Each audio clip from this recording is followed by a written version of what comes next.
Louis C. Feustel, January 2, 1884 – July 7, 1970, was an American Thoroughbred horse racing Hall of Fame trainer best known as the trainer of Man-O' War. The August Belmont years.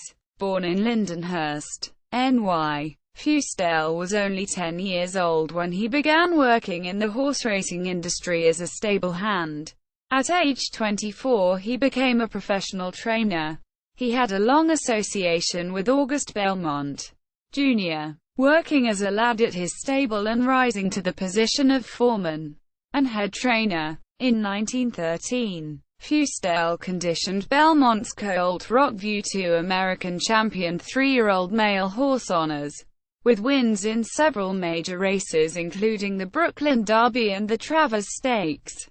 In 1914, August Belmont began winding down his racing operations and sold off a number of his runners. When the United States entered World War I, the 65-year-old August Belmont, Jr. joined the United States Army. While overseas he decided to liquidate his racing operations and Louis Feustel went out on his own, racing horses for himself before going to work as the head trainer for Sam Riddle's Glen Riddle Farm. Prior to the 1918 Saratoga auction of the Belmont horses, Feustel had urged Sam Riddle to purchase a yearling son of A. August Belmont horse he was very familiar with named Fair Play. Riddle, however, was not impressed enough by the young horse and balked at buying until his wife put added pressure on him. Man-O' War. Riddle's reluctant purchase was named Man-O' War and Louis Feustel prepared the colt for the 1919 racing campaign at training facilities in Maryland. The trainer brought him along slowly and after making his debut in mid-year, Man-O' War won 9 of his 10 starts and earned American champion 2-year-old colt honors in his 3-year-old season. Under Feustel's handling, Man-O' War won all 10 of his starts. The term Triple Crown did not come into use until 1930 and in February 1920 Sam Riddle announced that Man-O' War would not make the long train journey south to run in the Kentucky Derby. However, they won the Preakness in Baltimore, Maryland and set a new record in winning Elmont, New York's Belmont Stakes. In addition, he set records at New York tracks while winning the Dwyer, the Lawrence Realization and Wither Stakes. At the end of the year, Man-O' War was retired to stud.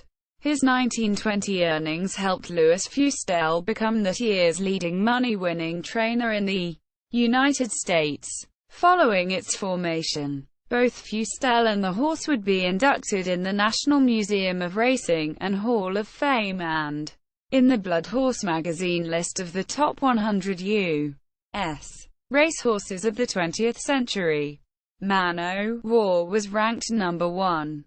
Later life. Relations between Louis Feustel and Sam Riddle became strained and near the end of June 1921 he made arrangements with his old employer, August Belmont, Jr., who had rebuilt his racing and horse breeding business, to prepare his yearlings for racing.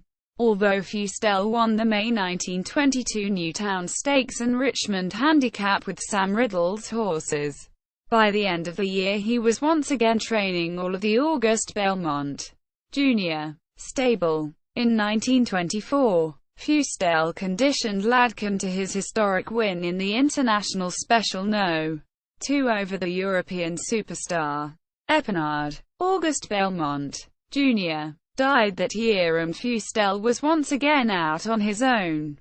In the latter part of the 1920s he began conditioning horses for newspaper publisher Bernard Ritter and in the 1930s he trained a successful racing stable for Mrs. Elizabeth Graham Lewis.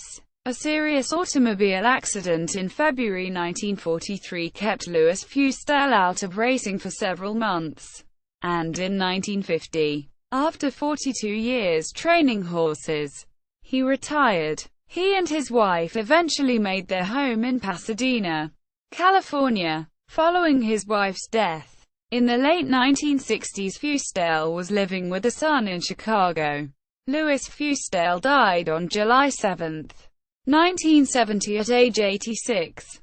Biography of Louis Feustel at the United States National Museum of Racing and Hall of Fame.